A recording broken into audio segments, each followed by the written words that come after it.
Mga ate at mga kuya, welcome back again to Kuya Puto's channel. So tandaan niyo si kuya, kumuha ako ng video, sabi niya, scam daw ang Canada. Ngayon, nakakita na naman ako online, pero ibang lahi. Sabi naman niya, trap daw ang Canada.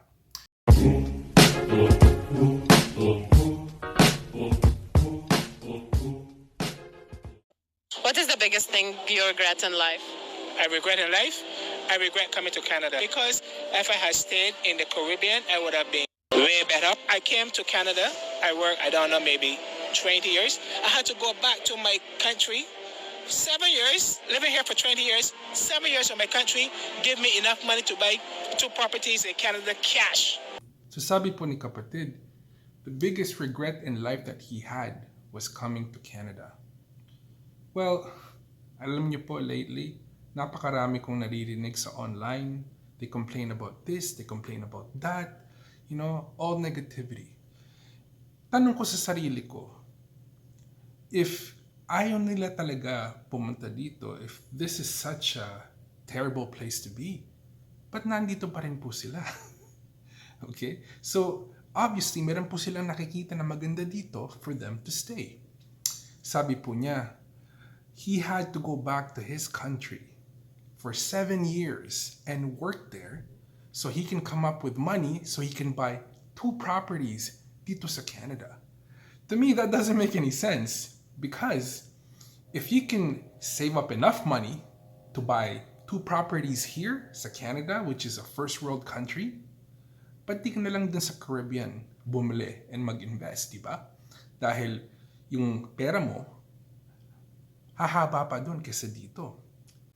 So kami po ni Mrs., we invest in real estate.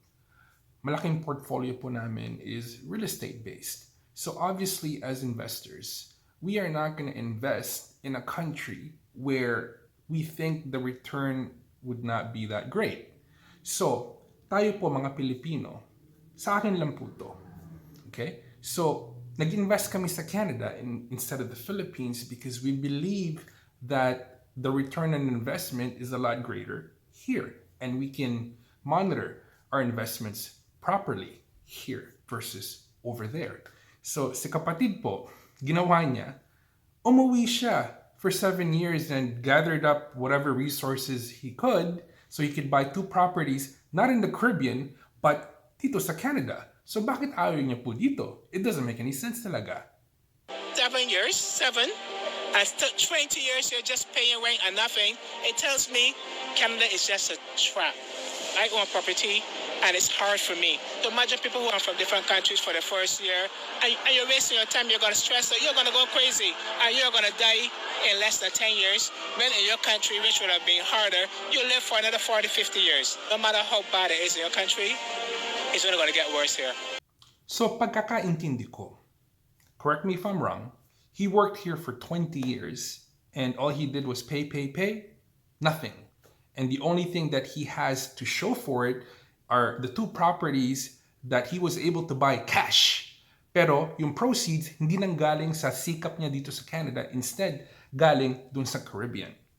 Alam nyo guys, 20 years is a very, very long time. And I can relate with 20 years. Dahil yung storya po ng buhay namin ni Mrs., pretty much based on 20 to 23 years mula po na nakita kami. And I'm not gonna lie, if you've been watching my videos, I've touched up on the dusa and the hirap na pinagdaanan namin ni Mrs. Nagdaan po kami sa butas ng karayom to get to where we are right now. And we're still working forward. We're still trying to move mountains. Di pa po kami tapos because the work is never done. Okay? If you want the good life, you have to work for it. There is no handouts here. And that's pretty much everywhere in the world. Pero dito lang nga po sa Canada, kung talagang masipag kayo, madiskarte kayo, and you surround yourself with the right people and grab the proper knowledge, uunlad po talaga kayo.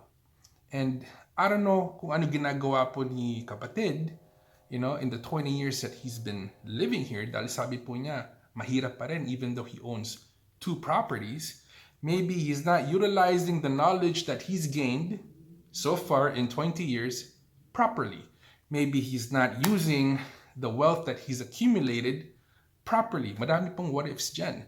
Because, you can have all the tools in the world. If you don't know how to use that tool properly, guess what? Wala rin pong mangyayari. Sabi rin po ni kapatid, there's so much stress here, you're gonna die in 10 years. I don't know how I feel about that. Alam niyo po, believe it or not, I understand that stress is bad for you. Stress, kung meron kayong madaming ganon, papaikliin ang buhay ninyo.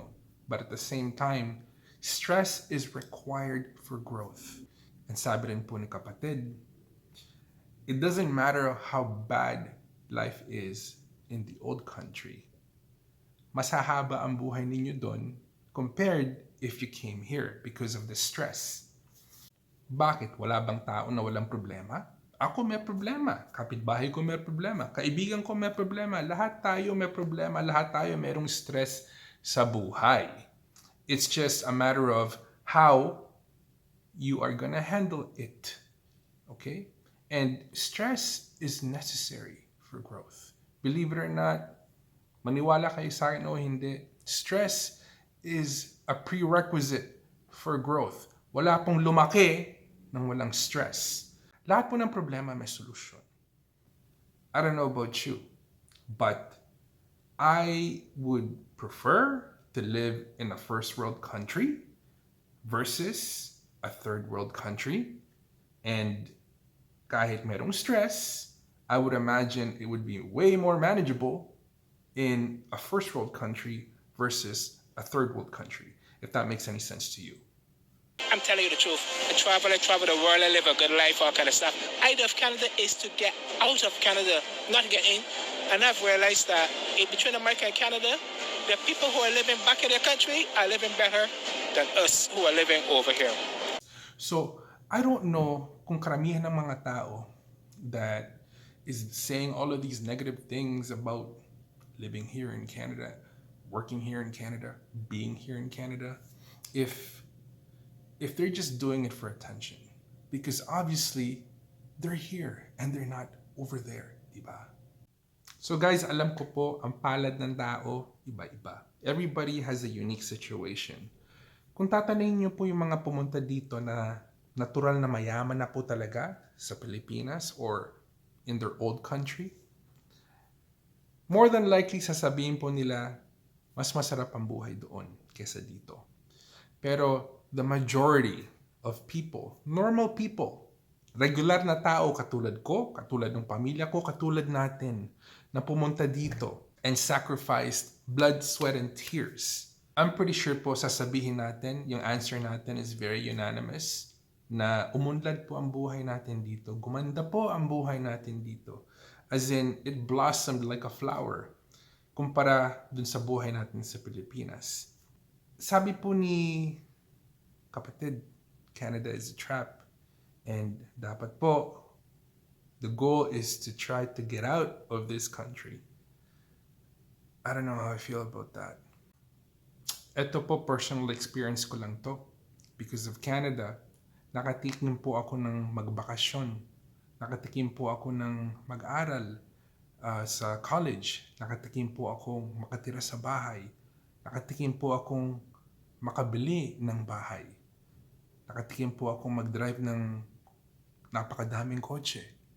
Okay? All of those things, I don't think I never would have been able to do kung nandun po ako sa Pilipinas. So I have Canada to thank for all of those things that I just mentioned.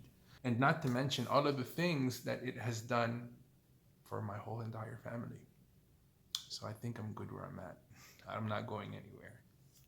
And I'm pretty sure I can speak for a lot of Pinoys out there too. And a lot of immigrants out there too. Na umunlad po talaga ang buhay nila dito. Pero I'm not discounting what kapatid is saying. Dahil, there will be occasions and there will be people na they feel different. They don't feel as appreciative. They don't feel as if they've accomplished what they wanted to accomplish. That's gonna exist kahit saan po. But for the majority, Canada has provided the platform to live a good life for a lot of immigrants that came here, including myself, and my family. So sana naman po, nakatulong tong video na to or at least na-entertain kayo kahit konti. This is Kuya Puto Mendoza in Canada. Wishing you good night, good morning, good afternoon, wherever you are in the world. Stay hungry, stay humble. Keep your hustle strong. I'll see you in the next video. Itanong mo sa akin kung sinong aking mahal.